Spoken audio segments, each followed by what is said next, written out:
Nuuspod, die tuiste vir Afrikaanse stories agter die nuus.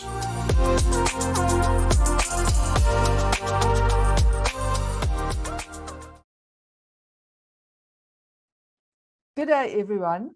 So today I've got Paul Slabolepszy here with me on Nuuspod. He is a well-known, famous actor and playwright. And yeah, Paul, I'm so honored to have you here. And thanks for making the time. No, it's a pleasure, Teresa. Yeah.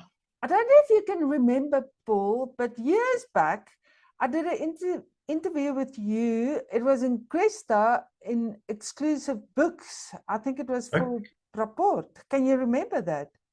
Maybe, yeah. Look, I've done so many interviews, but yeah. Well, I remember it clearly. But okay. Yeah, today we're going to talk a bit more about your current show that's in theatre at Montecasino at the Pieter Terrein Theatre. I went to see it on Sunday with my husband and I loved the show. Really, it's brilliant. It is real and so honest. I must tell you, we really enjoyed it. But Paul, I think it's better if you tell the audience what Fordsburg's Finest is all about. Yeah, look, I mean, Fordsburg, it's got a long history. About 25 years ago, 1990, I wrote it in 1997, and Marius Veyes played Freddie. We did it at the Market Theatre, and we had someone coming out from New York City to play the part of Tondeka. And I wrote it at the time because, I noticed, especially after 94 and those few years after 1994, 95, 96, there were a lot of African-American people coming to South Africa and to look for their roots, saying, oh, I want to find my roots. And I was kind of amused by it in one way because it seemed to me that a lot of people just assumed that African Americans that they'd come from South Africa, but meantime it could have been anywhere in Africa. And remember people walking into the Market Theatre going, oh, I'm home, and all that sort of stuff. And then also, more or less at the same time, I'd just done one of my plays, Moy Street Moves, in Washington, D.C. And there was an African-American actor, Doug Brown, who played Stix Letsebe, one of the two characters. And I spent a lot of time with him in Washington. And I tried to unpack with him those days, because he kept talking about, he wanted to go back. He wanted to go to South Africa to see the roots of his ancestors, And I said, but you're about fourth or fifth generation American. You have no connection at all with Africa. Why would you? And so because of all that, I was quite fascinated by his story and also the people coming home. And then I started working on the idea of a play of someone who might have been born, I could have taken anywhere in South Africa. I could have taken Triumph, Sophiatown, or I even could have taken District 6 in Cape Town, a place that black people may have lived and they were pushed out and then it was taken over, by either white people moving in or anything of that sort. So then I suddenly thought of the idea, what happens if there's a house in Fordsburg that this woman was born in and she was a baby and taken to New York, and when she comes back, where that house was is now a used car lot, Foxy Freddy Volkskenks used cars. And wouldn't that be an interesting stage, if you like, for a play? How would these two people find each other? And because I'm always interested in stories, and I pick up stories all the time. I mean, I've had colleagues who were either damaged in our border war, or older guys or guys older than me who lost their sons in that war.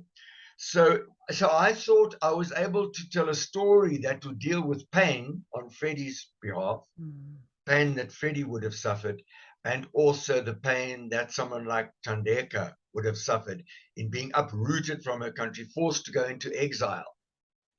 And then at the end of it all, creating a story that would show that, you know, that pain does not belong to any race, and also the things that come to us in life come to all of us, you know.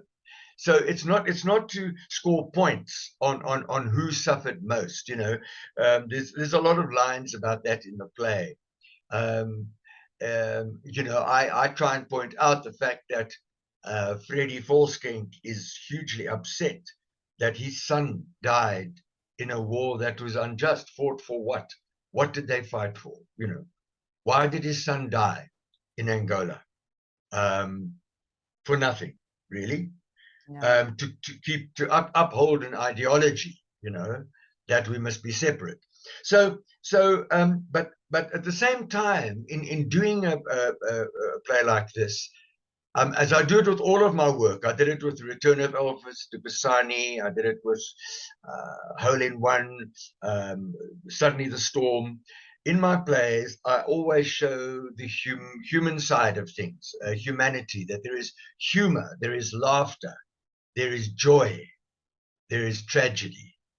And I like telling plays that deal with all of those issues, because life is never one thing or another.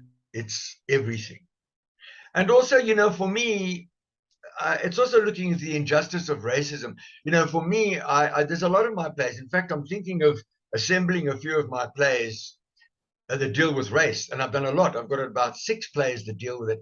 That it is so ridiculous, because in a sense, we are all human beings, and I've always had that. I've always had that sense that we only make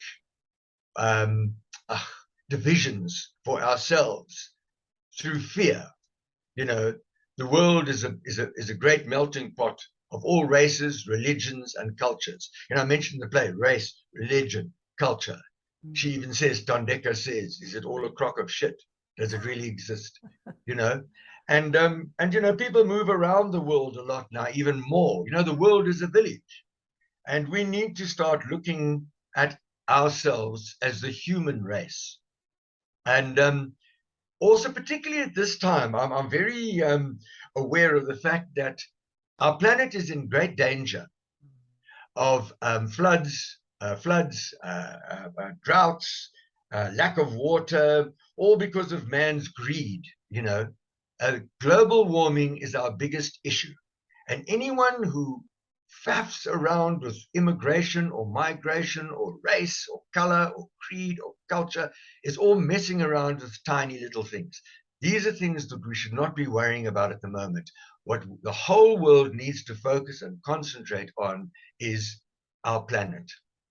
And I think my plays that are coming up that I'm working with at the moment deal more with that, is that we really have to get our act together and stop all this nonsense about, you know, and you look at, I look at Russia, for example. There's Putin attacking Ukraine, attacking other Russians, blowing them all to pieces, killing people, forcing migration, all for what?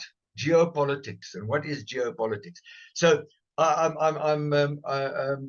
concerns are very different now. And but Forsberg for me it's a human story, you know, it's a human story. And I enjoy that. And I love that after speaking to people in the foyer, you know, when we did the play in Cape Town, there was a German tourist, a woman, waiting on the pavement outside for Uber. And she was crying and weeping and weeping. And, you know, because it was cold, we were wearing beanies and I had my glasses on and all that. She didn't recognize us and walked up and said, "Are you okay?" Because she was weeping. And she said, "Oh, I've just seen this play. It is magnificent." And she was crying about the play she'd just seen. And she says, "We need to see this play in Germany, because in Germany there's such things of divisions and racism. And we need to see this play. It's world class," and all of that. So anyway, I took off the glasses and beanie and said, "Oh, it's you." You know?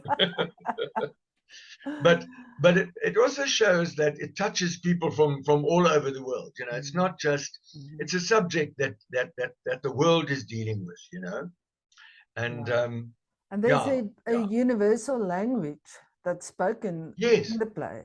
Absolutely. yes. You know, the reason the play started was during COVID.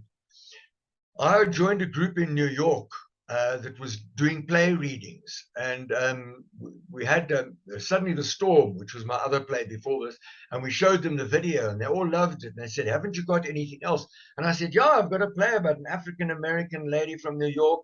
And anyway, long story short, Gijs de Villiers lives in New York now. So I said, "Hey Gijs, how about you read Foxy, and we get an African American lady of yours, friend, to read Tandeka in New York." Yeah. And they got together, they rehearsed it, and we did a play reading of Fordsburg. And, you know, it was on Zoom because it was middle of COVID. Yeah. And when the play was over, all these like 38 people on the screen, they were all in tears.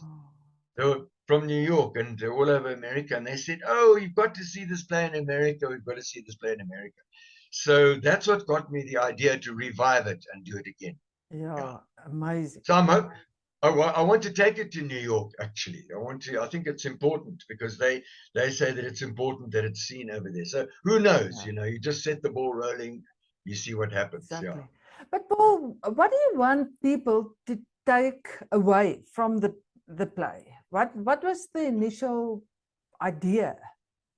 Oh, well, the thing is, what I always want people to take away from my plays is to look at a story that I've created, look at it from all angles, debate that story, and get something from it. You know, so for me, I mean, it's a wonderful story that is amusing. You laugh and you cry, but you know, what do you think about it? What does it tell you about yourself, your place in the world? You know,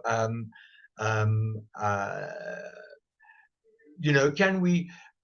It's you know, Marianne Tam in Cape Town, the Daily Maverick, Marianne, she gave a fantastic review of the play, and we spent 3 hours talking about this play. And she says it's history, it's unpacking. You can't find your present or your future without looking at the past, and by understanding the past. Were mistakes made? How did we deal with things? So you unpack things, you know. So for me, a story is you unpack things. And for me, play should be cathartic. I like it if someone comes to the audience in a play and sees their uncle or their aunt. I know that person. Oh, that's my uncle. He's an alcoholic or something. My uncle drinks all the time. He doesn't stop. Why does he drink? Why is he killing himself with alcohol? Oh, will the play tell me something? Will it help me to empathize? You know, for me, what live theater does, what television or film can't do, the audience is live and the actors are live. And you are in a situation where it's a communal experience. So you feel it on your mind and in your body. It's not just intellectual. It's a celebration, a communion. Theater is a communion for me.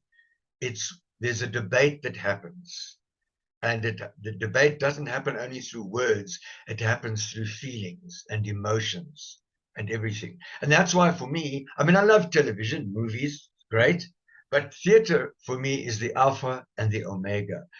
It's, you know, it's where we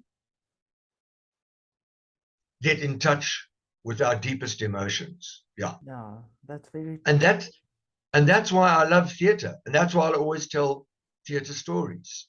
Yeah. Because, you know, you walk out of a theater and things, they stay with you. You know, I see things. I mean, I think the first time I saw Les Mis, you know, the big Les Mis musical with singing on the barricades, I can still think of moments of that play and the music where the French Revolution is still inside me. I can experience it by just thinking about it, you know. But it's only theater. I saw the movie and the movie did nothing for me. Yeah. I said, oh, nice music, nice scenes, but it was the emotion of the theatrical experience that gave me that story, you know.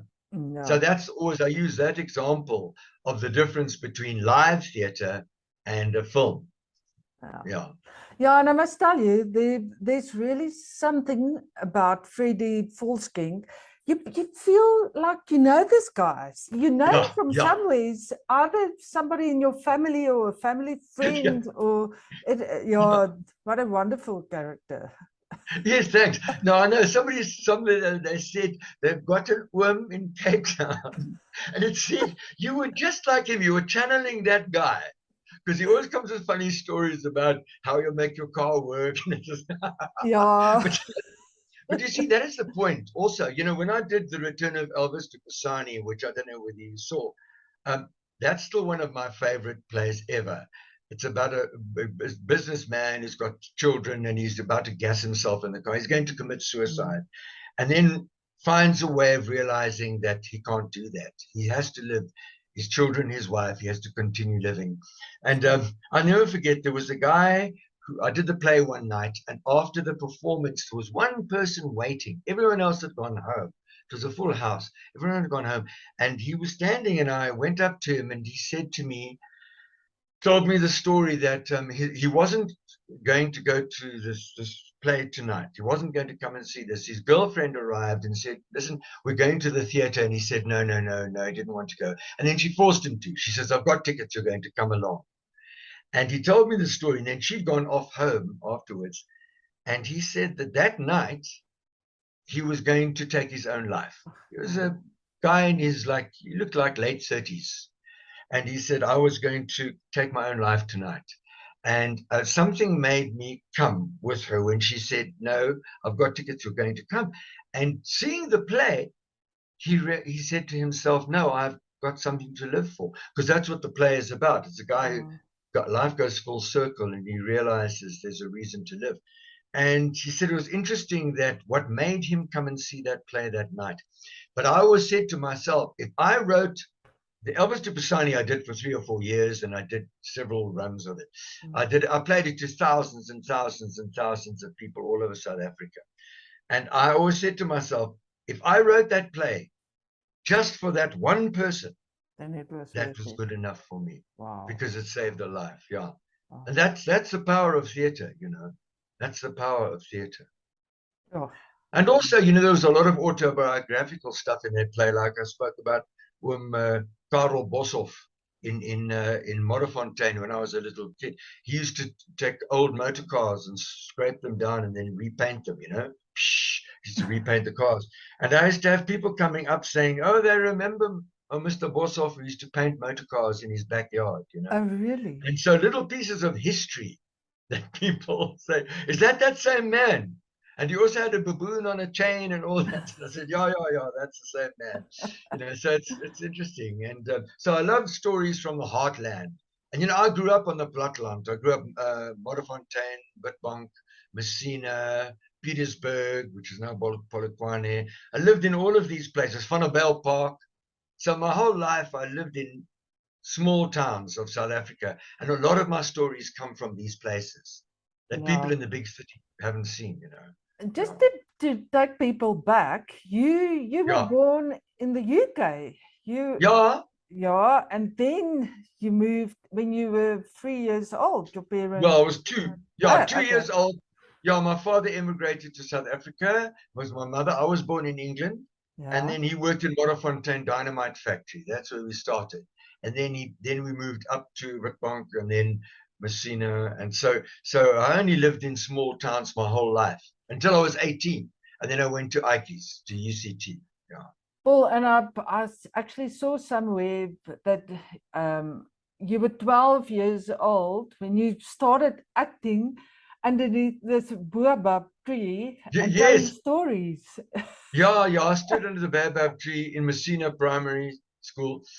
And I just started telling stories, you know. But I've got a little report from my nursery school when I was 3.5. And it says, I've still got it. In fact, I keep it in my cupboard. Yeah. It says, Paul stood on a little box and he entertained the whole nursery school when I was 3. So my parents, I don't know why they're worried about me forcing me to become an engineer or something, because I was always going to be a storyteller. Yeah, an actor. Yeah, and I was smiling just now when you said, but you're working on this idea of a collaboration of all the stories, because Yeah, you're 74 years old, if I'm right, and you're still yeah. full-time working and still busy. Listen, if you're in the theater, you can't retire. It's no pension. I've got no pension. I've got, because I mean, look, theater is, you theater you do for love, eh? There's no money. I mean, say no money. I mean, Yeah. okay, if I take this play to London, we play the West End or something, yeah, I'll make some money. Also, like me and Bill Flynn, there's money like we did Heel Against the Head, the rugby play with Francois Pinard and Morne du Plessis. Billy and I did Hero Against the Head, the rugby play. Then we did Comrades Marathon, Running Riot, and then we were playing to 1,000 people every night. Yeah. Then you make money, but that can't go on forever because you're performing every night. Poor Billy he was so exhausted. He said, "No, we're going to stop now because every night, got to work 1,000 people laughing at you every night." So yeah, commercial theater you can make some money, but you can't do that forever. Yeah. So I got my 3 children through university by doing Heel Against the Head and Running Riot. Yeah. And Billy did the same. He got his son through, varsity and all of that. So it's but there's no money in theater as such, especially the kind of serious theater that I do. People will come and they will enjoy it, but it's movies, and also big movies too. It's tough. Being an actor and a writer and a playwright is not easy. It's not easy. Yeah, but surely you're doing what you love the most. Absolutely. I wouldn't change it for anything, I wouldn't. No, I mean, it's like, the joy that people have when they watch theater and come afterwards and discuss. And and also, like, I still believe that storytelling, I mean, stories are our tools for living. We would not be anywhere if it hadn't been for stories, I mean, I always go back to the old thing about 3 cavemen going out hunting to bring back food. Only 2 guys come back. What happened to the 3rd caveman? And then they have to tell a story about this huge saber-toothed tiger tore this guy to pieces. Well, what are we going to do? Well, let's sharpen some sticks, and we'll take the sharp sticks with us. So next time we go there, if the tiger comes, we'll kill it with a stick. So that's an example of the first spear that ever came from a story. Where did the story come from? The 3 guys who went out hunting and only 2 came back. So, and that's been with everything through mankind. We need something. How are we going to sort this out? Well, let's tell a story. You tell a story and then you find a solution. So stories are a basis for everything. And so I'm at the heart of it, And we are so lucky to have you. Thank you. Because also Einstein, I always use it when I do because I do storytelling workshops for schools and universities. I do like an hour-and-a-half workshop, and I always start off by asking all the people in the workshop before I even start. I said, imagination is more important than knowledge. Who said that? Imagination is more important than knowledge. And sometimes people know it. It's Albert Einstein. Einstein said that, that our imagination is what creates new things. And I also say that all kids who go to school should have drama first when they've got their 7 subjects or whatever, drama should be first. Because in drama, you use your imagination and also you walk in the shoes of another. If you in a play, you can be in any kind of play. If you can walk in the shoes of somebody else, you can understand their lives. You can empathize.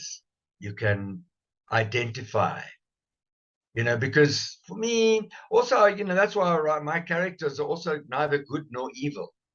You have to. So I write about wicked people as well as gracious people and gentle people, and it's all of the aspect of human condition. You have to write and understand, and there's always a reason why someone goes a particular way. Why things happen in your life. If you take a path that leads you down crime, what caused that? There's always something. So as a storyteller, you have to understand those things. You have to understand that. like the character of Rocco in Fordsburg. When we did the play in 97, he was in the play, Marius Veyes, Yeah. and then I played Rocco, and then we had, so in this play I took Rocco out because I thought we didn't need him. We could put him in the play in another way through a phone call. But I had to examine Rocco, what made Rocco like he was, you know. So it's interesting for me, you know. It's never black and white. There's all shades of different things. People are never perfect. There's always something, you know. Yeah. Yeah, you're absolutely right. And Well, I'm fascinated. If people want to go and see the show, till when is Yeah. it showing? And Okay, till October the 9th, and we have got a lot of, over the weekends we have matinees, which is also nice to go to. 3 o'clock on Saturday and Sundays, we have matinees. yeah. So, and there's still a few shows left that are still open for booking and things. So October the 9th, so what's that, 2 weeks from now, that's close, yeah. Okay, yeah, and I can vouch for that. People should go and see it. It's really it's a beautiful play, and yeah. Thank you so much. Nuuspod, die tuiste vir Afrikaanse stories agter die nuus.